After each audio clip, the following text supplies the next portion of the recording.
On a démarré nos investissements il y a une dizaine d'années maintenant et on fait des investissements progressifs en fonction de l'automatisation de cette chaîne.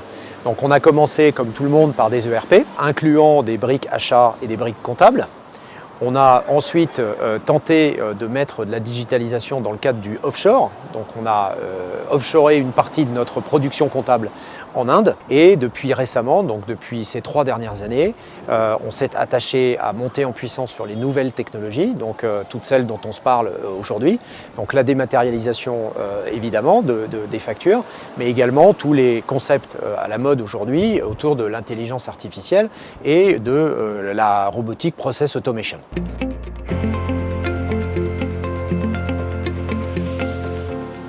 Aujourd'hui chez AXA IM, on a installé une brique RPA entre la dématérialisation des factures et la réconciliation des dites factures, qui est l'étape première de la comptabilisation. Ce RPA, il fait quoi? Il a pour rôle de remplacer un opérateur qui saisissait une facture en face d'une commande pour la réconcilier et lui permettre sa comptabilisation.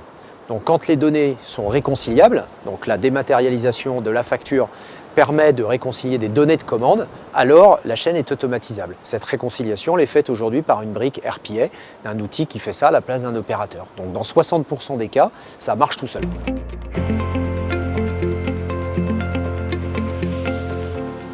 Solution magique par rapport à la promesse d'origine, non. La promesse d'origine, telle que le marché et tel que le bruit marketing a été ces 3 ou 4 dernières années, c'était le grand soir sur tout ce qui était fait manuellement et qui ne pouvait pas être couvert par des chaînes automatiques. Aujourd'hui, c'est un peu moins vrai. C'est un peu moins vrai pour plusieurs raisons. C'est que des tâches qui apparaissent on va dire globalement comme des tâches à non-valeur ajoutée ou répétitives, etc., masquent de l'intelligence humaine qu'on ne capte pas à l'œil nu et qu'on identifie au moment où on met en place un RPA. Donc ça, c'est la première déconvenue. La deuxième déconvenue, c'est que le RPA avait été présenté à son origine comme étant une espèce de grosse macro Excel, pour la faire un peu courte, une grosse macro Excel qui est très propriétaire, facile à implémenter, on n'avait plus besoin de la technologie, des équipes technologiques pour mettre en place ça. Ça, c'est complètement faux.